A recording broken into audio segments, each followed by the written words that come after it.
पैसा है, ये कि किसी और का पैसा नहीं चोरी हुआ, ये इस कौम का पैसा है। इसी बात पे मुझे निकाला गया है। अल्लाह कोई बेटे से भी तनख्वाह देता है। तमाशा होता चला आया है 70 सालों से, जिसका मैंने भी जिक्र किया है। ये तमाशा बंद नहीं होगा तो खुदा ना खास्ता, ये अल्लाह ना करे, ये पाकिस्तान को किसी और को हादसे से दो चार करेगा। आपने मुझे वज़ीर आज़म बनाया, 5 लोगों ने मुझे नाअहल करार दे दिया। आपको मंजूर है? साबिक़ वज़ीर आज़म मियां नवाज शरीफ पाकिस्तान के खुशकिस्मत तरीन सियासतदान समझे जाते हैं, जो 3 मरतबा वज़ीर आज़म बनने का एजाज़ हासिल कर चुके हैं।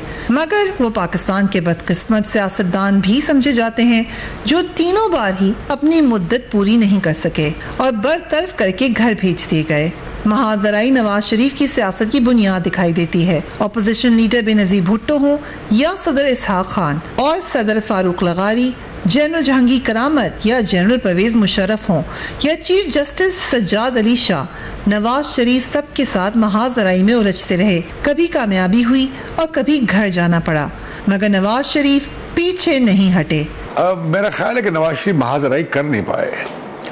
उनका हर चीफ अवामी स्टाफ से जो तजाद बना, वो गालिबन इसी बुनियाद पर बना जिसका हम जिक्र करते हैं, सिविल मिलिट्री ताल्लुकात के दरमियान जो गैर बराबरी है। मिलिट्री पाकिस्तान की सियासत में और इंतज़ाम में और रियासती अमूर में हमेशा हावी रही है, या तो बराह रास्त मार्शल लॉ की शक्ल में या फिर बिलवास्ता पीछे से वो कंट्रोल करते रहे। और लंबे तवील मार्शल लॉ की वजह से सिविल स्पेस कम होती गई है।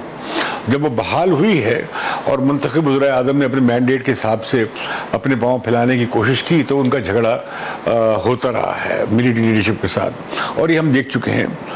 नवाज शरीफ की पहली दफ़ा जब वो गए, सदर इसहाक ने निकाला, तो हमने देखा कि उनके हक़ में फ़ैसला हो गया था, फिर भी जाना पड़ा। फिर मुशर्रफ ने उनकी हुकूमत का तख्ता उल्टा। फिर हमने तीसरी बार देखा उनकी हुकूमत में कि एक स्ट्रीट कू की कोशिश हुई जो नाकाम हुई। ये तो हम देखते रहे हैं। उनका अपना मेरा ख्याल ये है कि उनका इसमें कसूर कम था जितना हमने देखा कि एस्टेब्लिशमेंट। जनरल ज़ियाउल हक की आमरीत में सियासी उफ़क़ पर नमूदार होने वाले मियां मोहम्मद नवाज शरीफ 1983 में पंजाब के वज़ीर ख़जाना बन गए। यही पंजाब आज तक उनकी सियासत का महवर बना हुआ है। इंतहाई तेजी से सियासी तरक्की की मंजिलें तय करते हुए वो सिर्फ 2 साल में पाकिस्तान के सबसे बड़े सूबे के वज़ीर आला के ओहदे पर फाइज हो गए। 1988 में जब जनरल ज़ियाउल हक ने वज़ीर आज़म मोहम्मद खान जुनेजो की हुकूमत बरतरफ की, तो नवाज शरीफ ने अपनी जमात के सदर जुनेजो के बजाय जनरल ज़ियाउल हक का साथ दिया। यूं मुस्लिम लीग की क़यादत भी मियां नवाज शरीफ के हाथ में आ गई।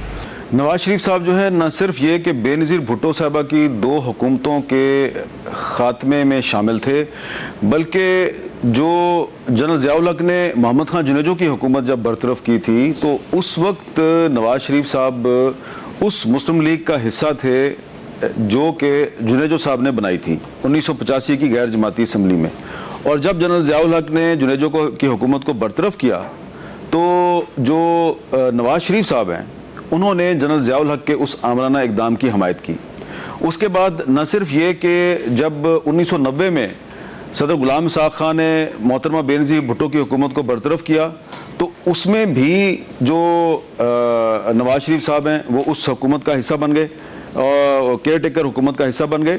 और उसके बाद जब 1996 में दोबारा सदर फारूक लगारी ने हुकूमत बरतरफ की मोहतरमा बेनज़ीर भुट्टो की, तो जो वो साजिश थी उसमें भी नवाज शरीफ साहब उसका भी हिस्सा थे।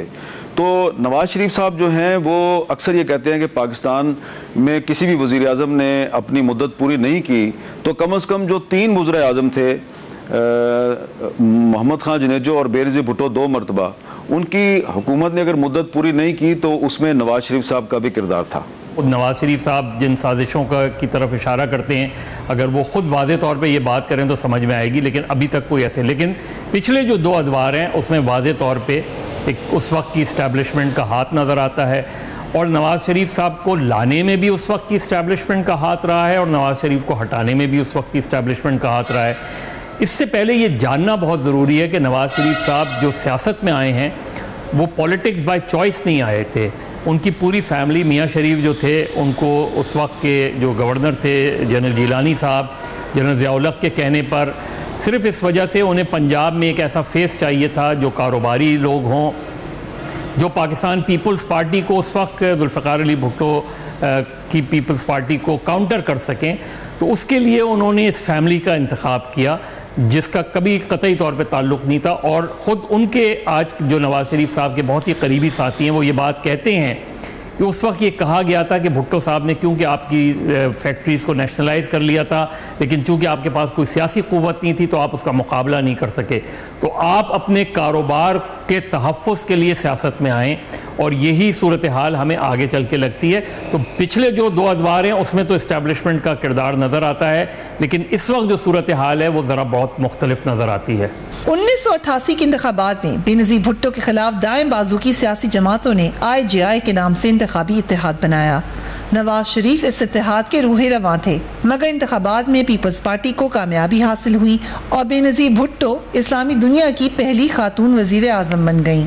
उसके साथ ही पीपल्स पार्टी और मुस्लिम लीग नून के दरमियान एक इंतहाई तल्ख महाजराई ने जन्म लिया, जिसमें इल्जाम तराशी, किरदार कशी और साजिशों ने सियासी माहौल को आलूदा किए रखा। नहीं है, मेड इन इंग्लैंड नहीं है, ये तो न जाने कहां से आई है और इसको किसने लाके बिठा दिया है। मैंने कहा तुमने ये बात कही थी बेनज़ीर भुट्टो कि तुमने हिंदुस्तान की मदद की थी, हिंदुस्तान को टुकड़े टुकड़े होने से बचाने के लिए, और सिखों के खिलाफ तुमने उनकी मदद की थी। कहती हाँ मैंने मदद की थी।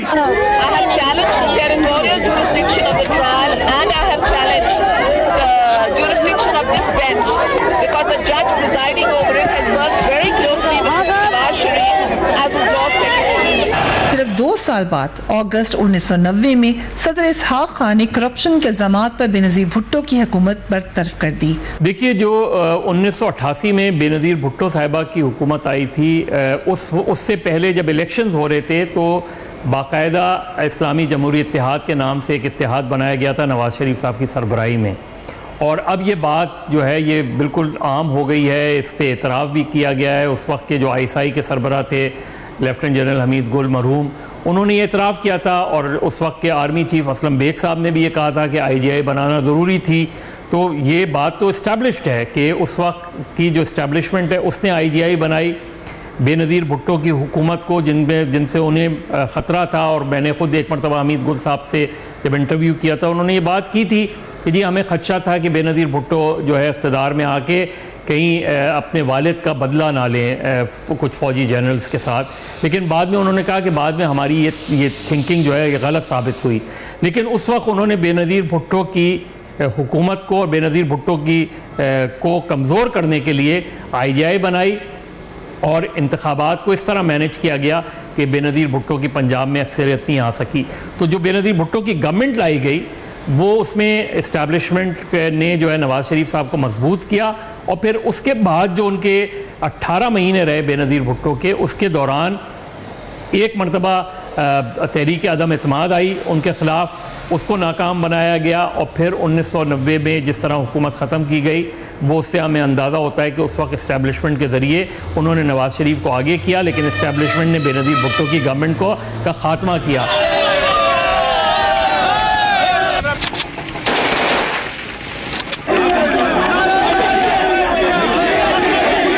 में नए इंतखाबात का ऐलान हो गया। पीपल्स पार्टी ने असगर खान की तहरीक इस्तक़लाल, तहरीक नफाज़ फ़िक़्ह जाफ़रिया और मुस्लिम लीग कासिम ग्रुप के साथ मिलकर पाकिस्तान जमहूरी इत्तेहाद तश्कील दिया। 1990 के इंतखाबात में IJI ने भारी कामयाबी हासिल की और 105 नशिस्तें हासिल की, जबकि पाकिस्तानी जमहूरी इत्तेहाद ने सिर्फ 44 नशिस्तें हासिल की। पीपल्स पार्टी ने इंतखाबात में धांधली और भारी रकूम के इस्तेमाल का इल्ज़ाम लगाया। It's legalized, institutionalized rigging.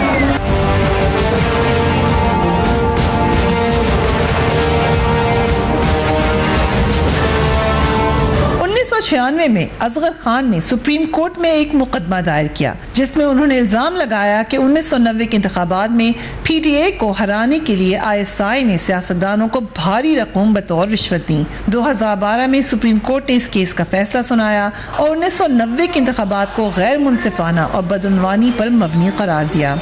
1990 में जब वो हुकूमत में आए थे तो वो सबको पता है कि जो 1990 का इलेक्शन था वो एक रिग्ड इलेक्शन था और IGI जो है वो उस वक्त ISI ने बनाई थी। सदर गुलाम इसाक खान की निगरानी में फ़ौज और उसकी जो एजेंसियां हैं उन्होंने वो इत्तेहाद बनाया था और नवाज़ शरीफ साहब जो हैं वो एक साजिश के ज़रिए, एक रिग्ड इलेक्शन के ज़रिए इक़्तिदार में आए थे और ISI के साबिक़ सरबराह जनरल असद दुरानी का जो हलफनामा है उससे आप इनकार नहीं कर सकते। लेकिन उसके बाद जब 1992-93 में उनके गुलाम इसाक खान के साथ इख्तलाफात हुए नवाज शरीफ के, तो उस वक्त उन्होंने एक तरह से बगावत की थी और उसके बाद ही उन्होंने ये तासुर दिया कि अब वो एक एंटी इस्टेब्लिशमेंट लीडर हैं। लेकिन उसके बाद 2 मरतबा वो फिर इस्टेब्लिशमेंट के खिलाफ के साथ मिलकर उन्होंने इलेक्टेड गवर्नमेंट के खिलाफ साजिश की। पहले उन्होंने 1996 में बेनज़ीर भुट्टो साहबा की हुकूमत बरतरफ करवाई, फिर उन्होंने 2006 में बेनज़ीर भुट्टो के साथ चार्टर ऑफ डेमोक्रेसी पे दस्तखत किए। लेकिन उसके बाद फिर एक तरफ मोहतरमा बेनज़ीर भुट्टो ने मुशर्रफ के साथ NRO किया, तो नवाज शरीफ साहब ने 2012 में मेमो गेट स्कैंडल में एक दफ़ा फिर उन्होंने जो यूसुफ रज़ा गिलानी की मुंतखब जमहूरी हुकूमत थी उसके खिलाफ साजिश में भी किरदार अदा की। 1990 में नवाज शरीफ साहब की हुकूमत 1990 के इंतखाबात के जरिए आई। 1990 के इंतखाबात जो हुए वो मेहरान बैंक की सूरत में, असगर खान केस की सूरत में हमारे सामने है कि किस तरह पैसे तकसीम किए गए मुबैना तौर पर, किस तरह उस वक्त के ISI के सरबराह जो लेफ्टिनेंट जनरल असद दुरानी है उनका एफिडेविट आज भी वो कोर्ट जो है वो केस जो है सुप्रीम कोर्ट में पेंडिंग है। लेकिन नवाज शरीफ साहब की हुकूमत को किस तरीके से लाया गया, तो जो नवाज शरीफ साहब को जो उसके बाद गालिबन 22 महीने में फारिग किया गया, तो उसकी वजूहत भी ये थी कि उन्होंने अपने आप को असर्ट करने की जब कोशिश की तो उसके ज़रिए उनकी हुकूमत फिर अल्टीमेटली नहीं चल पाई। तो उसमें जहाँ गुलाम इसाक खान मरहूम जो थे उस वक्त के सदर और उस वक्त की जो इस्टेब्लिशमेंट थी उसने गठजोड़ करके नवाज शरीफ की हुकूमत का खात्मा किया, लेकिन उसमें नवाज शरीफ की अपनी गलतियां भी शामिल थी।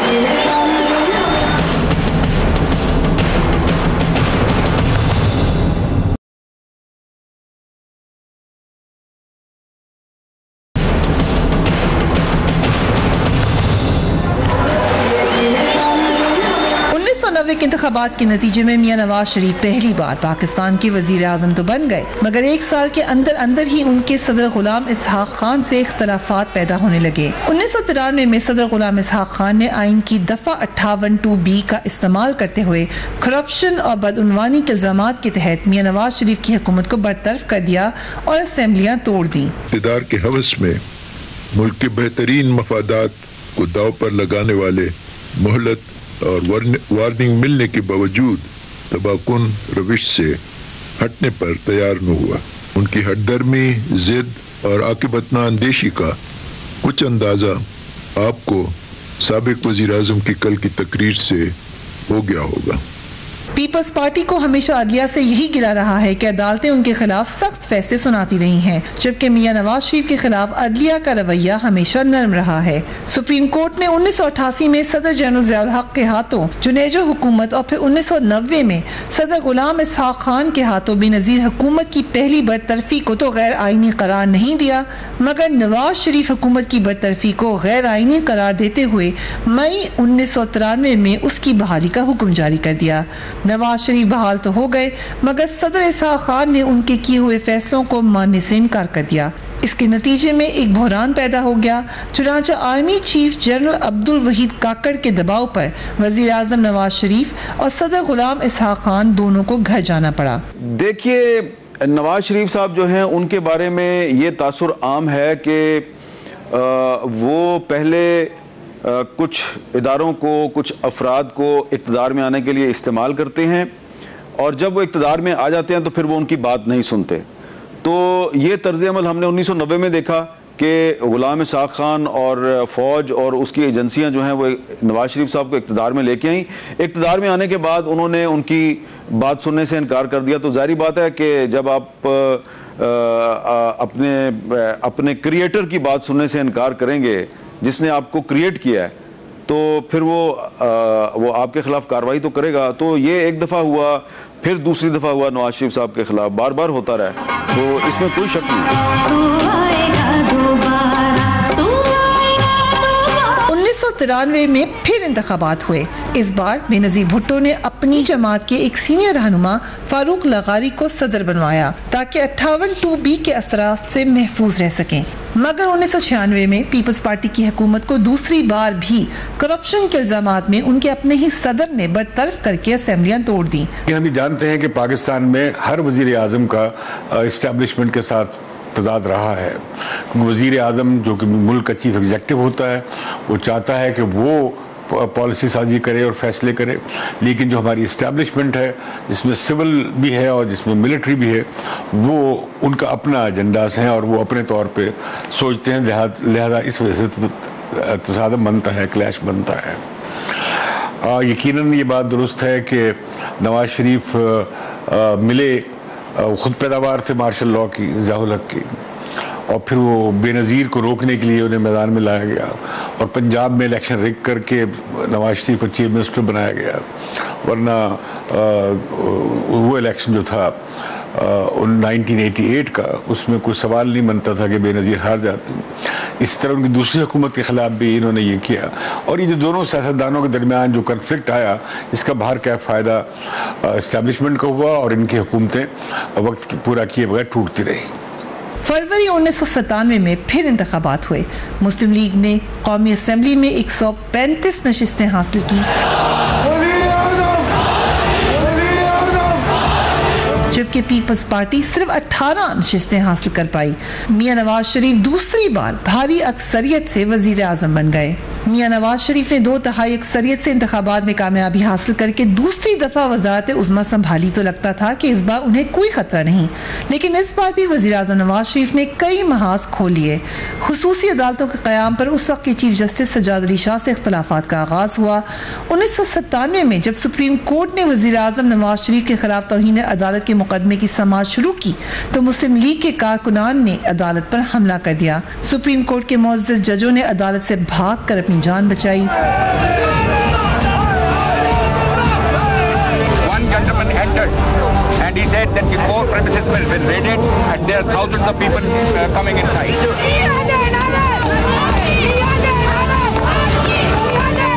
इस लड़ाई में वजीर आजम नवाज शरीफ को कामयाबी हुई और चीफ जस्टिस सज्जाद अली शाह के खिलाफ उनके साथी जजेस ने बगावत कर दी।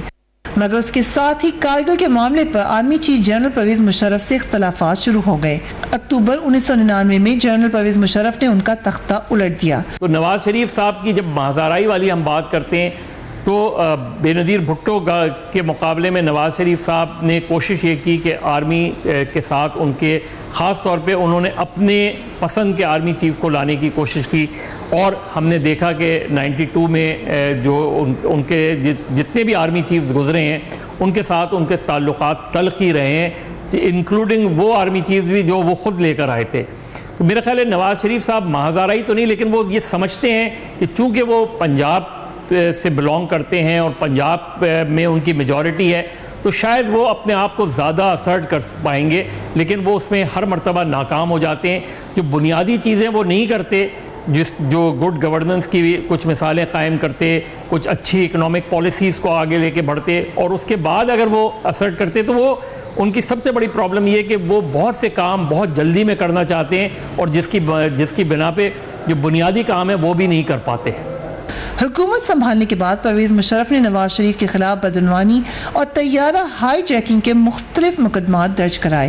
नैब ने 1999 में वजीर आजम नवाज शरीफ के खिलाफ कुल 28 मुकदमात दर्ज किए, जिनमें से 15 मुकदमात नाकाफी शवाहिद की वजह से खारिज हो गए, जबकि 9 मुकदमात 18 साल गुजर जाने के बाद भी अभी तक ज़ेर तफ्तीश हैं। पाकिस्तान की अगर आप सियासी तारीख पर एक निगाह दौड़ाएं तो आपको ये नज़र आएगा कि पाकिस्तान की अदालतों ने, पाकिस्तान की इस्टेब्लिशमेंट ने बहुत से सियासतदानों को नाअहल करार दिया, अदालतों के ज़रिए नाअहल करार दिया, उनको जेलों में डाला, उनको जलावतन कर दिया।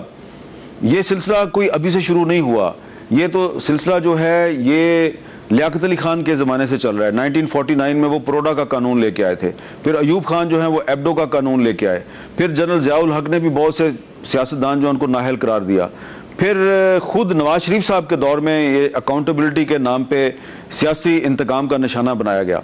बहुत से जो सियासतदान हैं वो नाअहल होते रहे हैं, लेकिन हमारी सियासी तारीख ये कहती है कि अदालतों के फैसलों से या इस्टेब्लिशमेंट की मर्जी से किसी सियासतदान को आप सियासत से नहीं निकाल सकते। तो नवाज शरीफ साहब पार्लिमानी सियासत से तो बाहर हो गए हैं, लेकिन जो पाकिस्तान की एक जमाती सियासत है, आम सियासत है, उस सियासत से तो वो फिलहाल बाहर नहीं हुए। मियां नवाज शरीफ और जनरल परवेज मुशर्रफ के दरमियान एक 10 साला मुआहदा हुआ, जिसके तहत नवाज शरीफ सऊदी अरब जलावतन कर दिए गए। नहीं, रात के अंधेरे में हम फरार होके नहीं जा रहे, हमें इस मुल्क से निकाला जा रहा है और अल्हम्दुलिल्लाह जहां हम जा रहे हैं वहां अल्लाह ने हमें बुलाया है और खुश रहो अहले वतन, हम तो सब्र करते हैं। इस मुआहदे का खुद मुस्लिम लीग नून के कई सीनियर रहनुमाओं को भी इल्म नहीं था।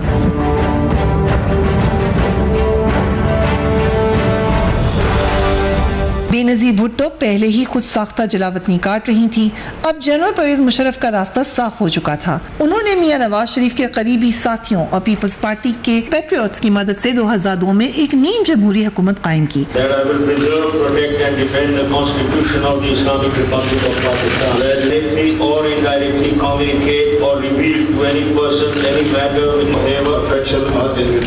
नौ साल तक जनरल परवेज मुशर्रफ इत्मीनान से हुकूमत करते रहे, मगर फिर 2007 में सदर परवेज मुशर्रफ की चीफ जस्टिस इफ्तिखार चौधरी से इख्तलाफात शुरू हुए। जनरल परवेज मुशर्रफ ने चीफ जस्टिस को बरतरफ करने की कोशिश की और मुल्क में वकला तहरीक का आगाज हुआ। इस दौरान लंदन में बेनजीर भुट्टो और नवाज शरीफ के दरमियान मिसाकी जमहूरियत तय पाया और फैसला हुआ कि अब दोनों जमातें आपस की महाजराई छोड़कर आमरीत का मुकाबला करेंगी। 1993 में अगेन बेनजीर भुट्टो साहिबा की भी बहुत सी गलतियाँ थी, जिस तरह उन्होंने अपनी गवर्नमेंट, हालांकि एक वक्त में उनका अपना सदर भी था, लेकिन उस सदर ने भी जो है वो उसके बाद एक वक्त ऐसा आया कि उस सदर से भी उनके इख्तलाफात पैदा हो गए।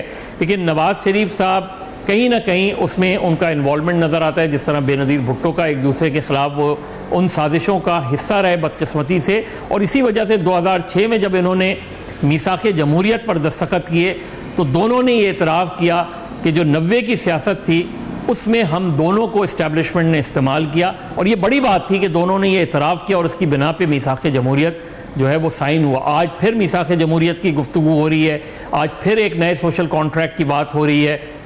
तो ये बहुत अहम है कि नवाज शरीफ साहब भी, मुस्लिम लीग भी और पाकिस्तान पीपल्स पार्टी भी अपनी गलतियों से भी सीखें, ये भी सीखें कि उनसे कौन सी ऐसी बुनियादी चीज़ें हुई हैं, ख़राबियाँ हुई हैं, क्यों उनकी गवर्नमेंट को, दोनों की गवर्नमेंट्स को बहुत करप्ट गवर्नमेंट के तौर पे देखा जाता है। उसके फौरन बाद पीपल्स पार्टी ने एनआरओ कर लिया, जिसके नतीजे में बेनजीर भुट्टो वतन वापस आई। मियां नवाज शरीफ ने भी वतन वापस आने की कोशिश की, मगर उन्हें इस्लामाबाद एयरपोर्ट से गिरफ्तार करके जद्दा भेज दिया गया।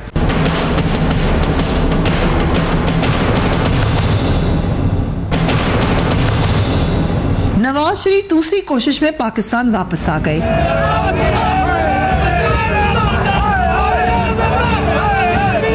इंतखाबात से कबल बेनजीर भुट्टो को लियाकत बाग में शहीद कर दिया गया। मुल्क में सियासत का एक बाब बंद हो गया। ये एक अजीम सानहा था।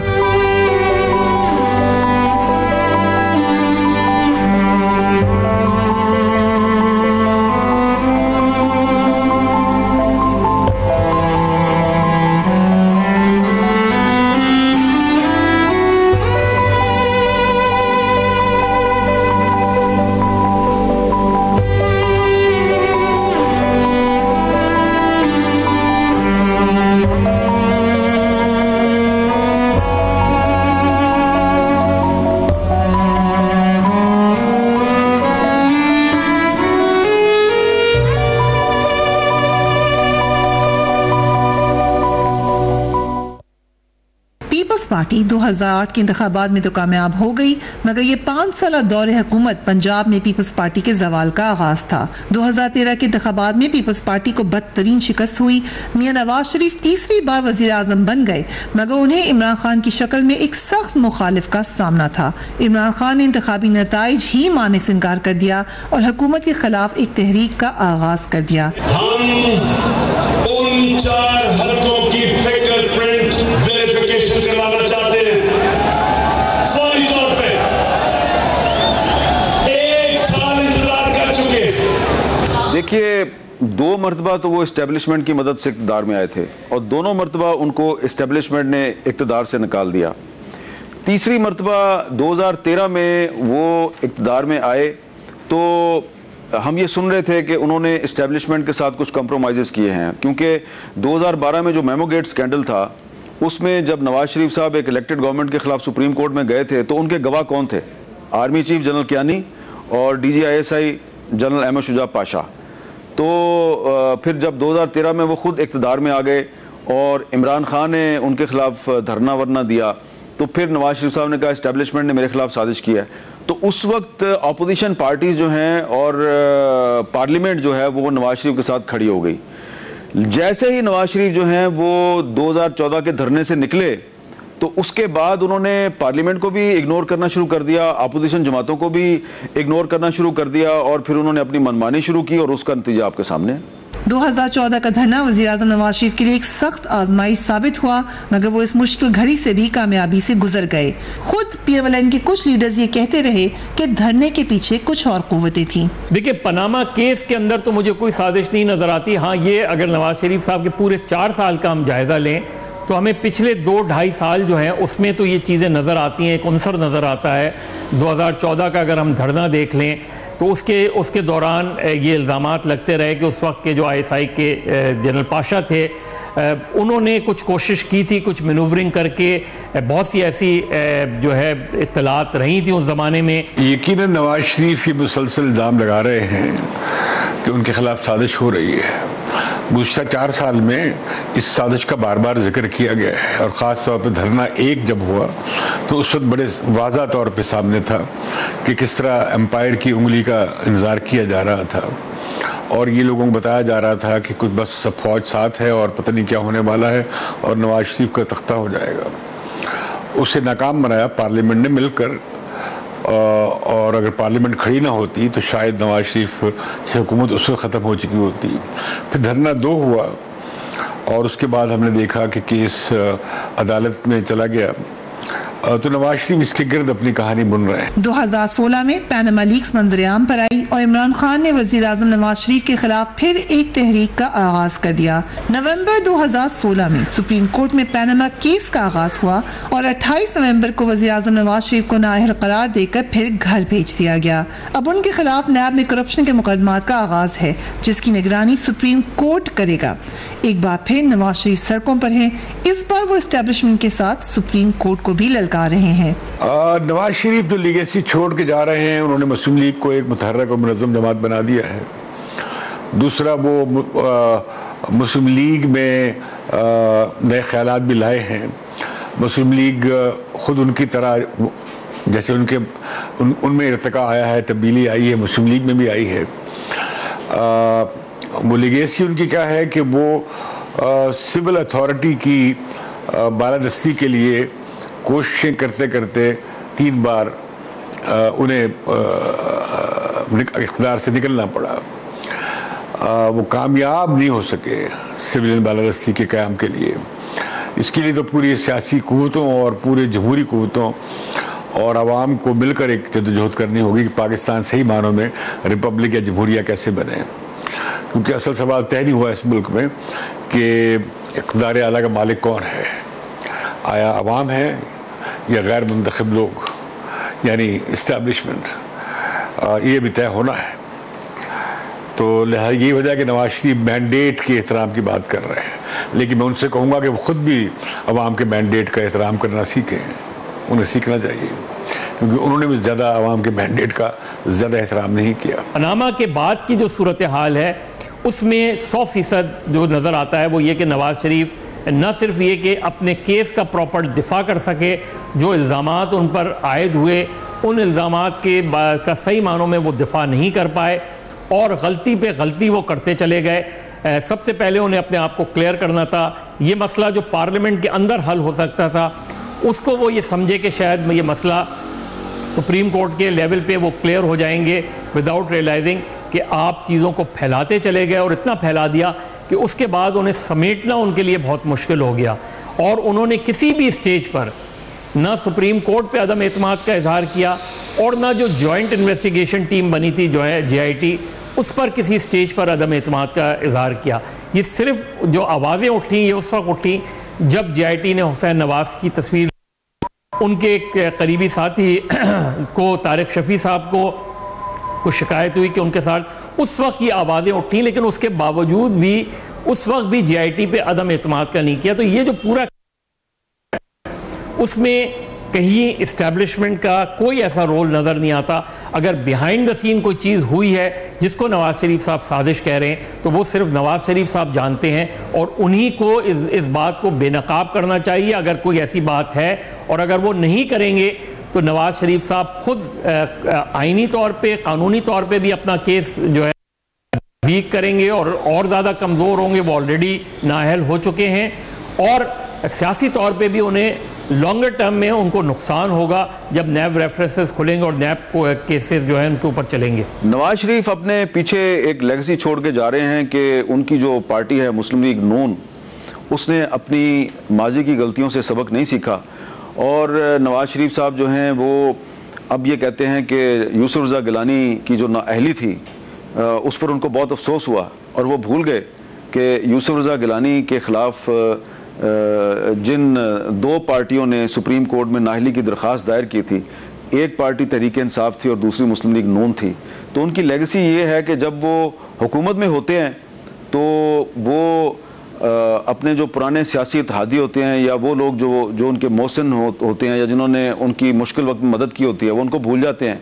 लेकिन जब वो खुद हुकूमत से निकलते हैं तो फिर वो अपने आप को मजलूम साबित करने की कोशिश करते हैं। अब एक ज़माना था नवाज शरीफ कहते थे ये जुल्फ़िकार अली भुट्टो जो है इसने पाकिस्तान तोड़ा है और ये भुट्टो की बेटी का नाम सुन के मेरा खून खोलता है। अब वही नवाज शरीफ अपने आप को जुल्फ़िकार अली भुट्टो की तरह मजलूम साबित करने की कोशिश करते हैं। वो अपने आप को एसोसिएट करते हैं कि जिस तरह की ज़्यादतियाँ बेनज़ीर भुट्टो के साथ हुई थी वही ज़्यादतियाँ मेरे साथ हो रही हैं।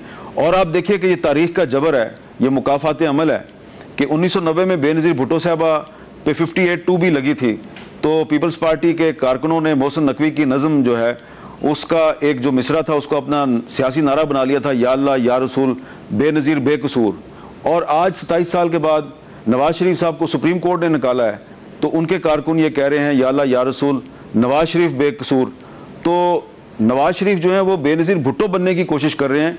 नवाज शरीफ को चाहिए कि वो नवाज शरीफ बन के रहें। नवाज शरीफ महाजराई की सियासत के माहिर समझे जाते हैं, मगर इस बार फर्क ये है कि उनकी हुकूमत बरतरफ करने वाला कोई फौजी डिक्टेटर नहीं बल्कि पाकिस्तान की सबसे बड़ी अदालत है और ये सब कुछ उनकी अपनी हुकूमत के दौर में हुआ है। क्या नवाज शरीफ एक बार फिर किस्मत के धनी साबित होंगे या तारीख का हिस्सा बन जाएंगे? इसका फैसला बहरहाल चंद माह में हो जाएगा।